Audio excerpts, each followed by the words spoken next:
Hello friends, welcome to my channel. কেমন আছেন সবাই? আশা করি ভালো আছেন। তো আজ আমি আপনাদের তৈরি করে দেখাবো আলুর কুরকুরে চিপস। খুবই সহজ একটি রেসিপি। আপনারা এটি একবার তৈরি করে বছর জুড়ে সংরক্ষণ করে রাখতে পারেন। চায়ের সাথে খেতে পারেন, বাচ্চাদের দিতে পারেন। বাচ্চারা এই চিপসটি একবার খেলে বাজারের চিপসের কথা ভুলেই যাবে, এতটা মজার হয়ে থাকে এই আলুর চিপসটা। বানানো তো খুবই সহজ। ঘরে থাকা সামান্য উপকরণ দিয়ে আমি আজই আপনাদের চিপসটি তৈরি করে দেখাবো। দেখতে যতটা সুন্দর, খেতে অসম্ভব মজাদার হয়ে থাকে, এতটা মুচমুচে হয়ে থাকে যে একবার খেলে বারবার খেতে মন চাইবে। আশা করছি আমার আজকের এই ভিডিওটি আপনাদের ভালো লাগবে। তাহলে চলুন স্টার্ট করা যাক।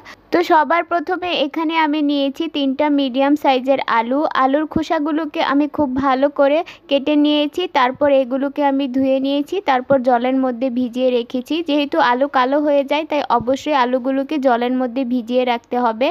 এখন আলুগুলোকে আমি গ্রেটারের সাহায্যে গ্রেট করে নেব। তো এখানে নিয়েছি আমি একটা গ্রেটারে এই ছোট সাইডটা দিয়ে আমি আলুগুলোকে গ্রেট করে নেব। এতে করে আলুগুলো সিদ্ধ করার সময় খুব তাড়াতাড়ি সিদ্ধ হয়ে যাবে।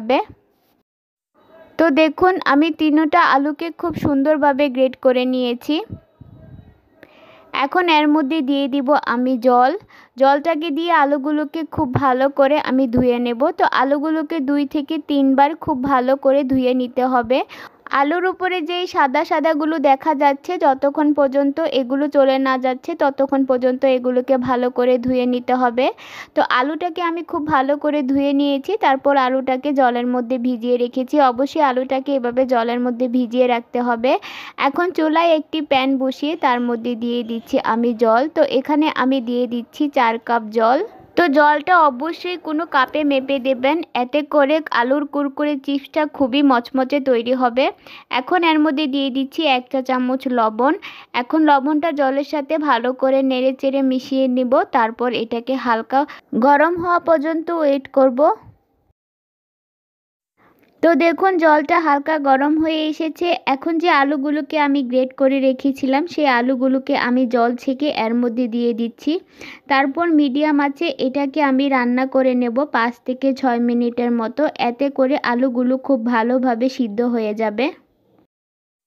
তো আলুগুলোকে আমি 5 থেকে 6 মিনিটের মতো খুব ভালো করে সিদ্ধ করে নিয়েছি। দেখুন, এগুলো খুব সুন্দরভাবে সিদ্ধ হয়ে গিয়েছে। আমি আপনাদের দেখিয়ে দিচ্ছি কতটা সুন্দরভাবে এগুলো সিদ্ধ হয়ে গিয়েছে।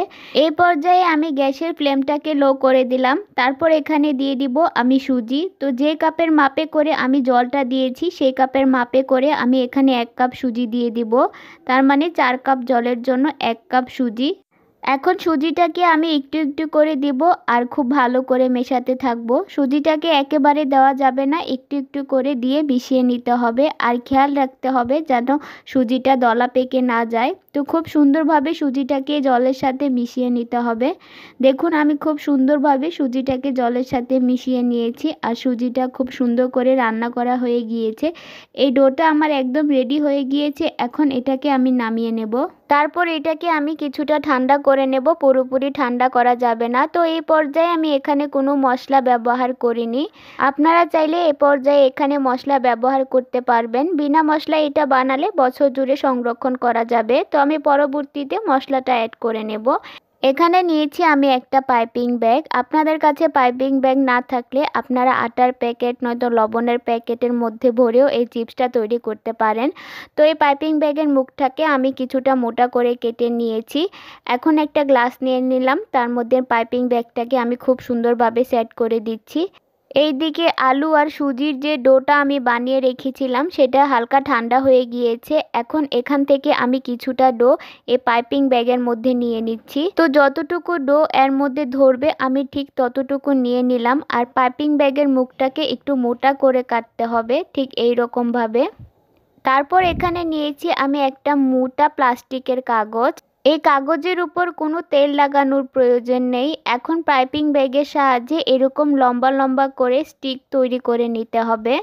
তো এই স্টিকগুলোকে এইরকম মোটা মোটা করে দিতে হবে, কারণ পরবর্তীতে যখন এগুলো শুকিয়ে যাবে তখন এগুলো আরও পাতলা হয়ে যাবে। তারপর ফ্রাই করার পর এগুলো আবারও আগের মতো মোটা হয়ে যায়। হালকা গরম থাকা অবস্থায় এগুলোকে তৈরি করে নিতে হবে, কারণ আলু আর সুজির এই ডোটা ঠান্ডা হওয়ার পর অনেকটাই শক্ত হয়ে যায়, তার জন্য হালকা গরম থাকা অবস্থায় এই চিপসগুলোকে তৈরি করে নিতে হবে। যদি ঠান্ডা হওয়ার পর এগুলো শক্ত হয়ে যায় তাতে ভয় পাওয়ার কিছু নেই। সামান্য কিছুটা গরম জল দিয়ে এরকমভাবে মিশিয়ে নেবেন, তাহলে দেখবেন পুনরায় আগের মতো তৈরি হয়ে গিয়েছে। তারপর আপনারা আবারও খুব সুন্দরভাবে এটা দিয়ে চিপস বানাতে পারবেন। দেখুন আগের মতো হয়ে গিয়েছে। আমি এটা দিয়ে আবারও চিপস বানিয়ে নেব। তো সমস্ত চিপস আমি পলিথিনের কাগজের মধ্যে খুব সুন্দরভাবে দিয়ে নিয়েছি। তারপর এগুলোকে আমি 2 থেকে 3 দিনের মতো রোদের মধ্যে শুকিয়ে নেব। তো এগুলোকে আমি 3 দিন কড়া রোদের মধ্যে খুব ভালো করে শুকিয়ে নিয়েছি। দেখুন কতটা সুন্দর হয়েছে এই চিপসগুলো আর কতটা পাতলা হয়ে গিয়েছে। যখন এগুলো আপনারা তেলে ভাজবেন তখন পুনরায় আবারও এগুলো ফুলে যাবে। এখন এগুলো আপনারা সংরক্ষণ কিভাবে করবেন আর ফ্রাই কিভাবে করবেন আমি আপনাদের বলে দিচ্ছি। কয়েকটা স্টিক এভাবে হাতে নিয়ে 2 ইঞ্চির মতো করে এগুলোকে ভেঙে নিতে হবে। তো আমি যেভাবে ভেঙে নিচ্ছি ঠিক এইরকম করে ভেঙে নিতে হবে, এতে করে ভাজার সময় খুব সুন্দরভাবে কড়াইতে জায়গা নেবে। আর আপনারা যদি এই অবস্থায় এগুলো ভাজতে যান তাহলে এগুলো কড়াইতে জায়গা নেবে না। তারপর আপনারা এগুলো একটা এয়ারটাইট বক্সে ভরে বছর জুড়ে সংরক্ষণ করতে পারেন। মাঝে মাঝে এগুলোকে একটু রোদে দিতে হবে, তাহলে এগুলো আরও বেশি ভালো থাকবে। তো দেখুন সবগুলো আমি খুব সুন্দরভাবে ভেঙে নিয়েছি। এখন এখানে আমি একটা মশলা তৈরি করব এই কুরকুরে চিপসের সাথে খাওয়ার জন্য। প্রথমে নিয়ে নিলাম 1/2 চা চামচ চাট মশলা, তারপরে নিলাম 1/2 চা চামচ মরিচের গুঁড়া, দিয়ে দিচ্ছি সামান্য পরিমাণ লবণ, তারপরে দিয়ে দিচ্ছি সামান্য পরিমাণ বিট লবণ। এখন সমস্ত উপকরণগুলোকে আমি খুব ভালো করে মিশিয়ে নেব। তো এই মশলাগুলো আপনারা আলু আর সুজির ডোয়ের সাথেও মিশাতে পারেন, কিন্তু এতে করে এটা বছর জুড়ে সংরক্ষণ করা যাবে না। তার জন্য বিনা মশলায় বানালে দেখা যাবে যে এটা খুব সুন্দরভাবে আপনারা বছর জুড়ে সংরক্ষণ করতে পারবেন।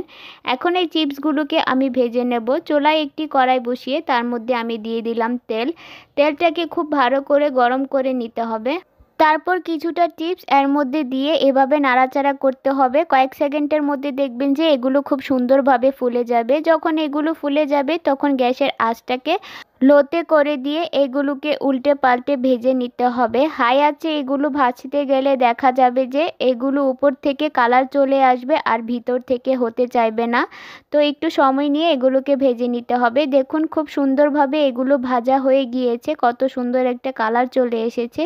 এখন এইগুলোকে আমি তেল ছেঁকে একটা প্লেটের মধ্যে উঠিয়ে নেব। একইভাবে আমি আরও কিছুটা চিপস এর মধ্যে দিয়ে দিলাম। দেখুন কয়েক সেকেন্ডের মধ্যে এগুলো খুব সুন্দরভাবে ফুলে যাবে। তারপর এগুলোকে গ্যাসের আঁচটাকে লোতে করে দিয়ে উল্টে পাল্টে হালকা আঁচে এগুলোকে ভেজে নিতে হবে। এগুলো খেতে দারুণ মুচমুচে হয়ে থাকে, একদম বাজারের চিপসের মতো, এর থেকেও আরও বেশি টেস্টি হয়ে থাকে। তো এগুলো আমার ভাজা হয়ে গিয়েছে। এখন এগুলোকেও আমি তেল ছেঁকে উঠিয়ে নিচ্ছি। একইভাবে আমি বাকি সবগুলো চিপসকেও তৈরি করে নেব। তো দেখুন একইভাবে আমি বাকি সবগুলো চিপসকেও বানিয়ে নিয়েছি। চিপসগুলো দেখতে কতটা সুন্দর হয়েছে আর এই চিপসগুলো দারুণ মুচমুচে হয়ে থাকে। আমি আপনাদের ভেঙে দেখাচ্ছি। দেখুন কত সুন্দরভাবে এটা ভাঙা হয়ে গিয়েছে, দারুণ মুচমুচে হয়েছে। এখন এর থেকে কিছুটা চিপস আমি আলাদা করে নিচ্ছি। যে মশলাটা আমি বানিয়ে রেখেছিলাম তার থেকে 2 চামচের মতো মশলা আমি এর মধ্যে দিয়ে দিচ্ছি। তারপর হাতের সাহায্যে আমি খুব ভালো করে চিপসের গায়ে মশলাটা মাখিয়ে নিচ্ছি। তো হালকা গরম থাকা অবস্থায় এই মশলাটা চিপসের গায়ে মেখে নেবেন, তাহলে দেখবেন খুব সুন্দরভাবে এটা লেগে যাবে। আপনারা চাইলে এই মশলার সাথেও এই চিপসটা খেতে পারেন, মশলা ছাড়াও খেতে পারেন। তো বাচ্চারা এই চিপসটা তো খুবই পছন্দ করবে। দুর্দান্ত স্বাদের হয়ে থাকে এই চিপসটা, আর কতটা সুন্দরভাবে চটজলদি তৈরি হয়ে যায় আপনারা তো দেখতে পারলেন। তো আমার আজকের এই আলুর কুরকুরে চিপস আপনাদের কেমন লেগেছে অবশ্যই আমাকে কমেন্ট বক্সে জানাবেন। ভিডিওটি ভালো লাগলে একটি লাইক দিবেন। আমার চ্যানেলে নতুন হয়ে থাকলে চ্যানেলটি সাবস্ক্রাইব করে আমার পাশে থাকবেন। আজকে এই পর্যন্তই। সবাই ভালো থাকবেন, সুস্থ থাকবেন।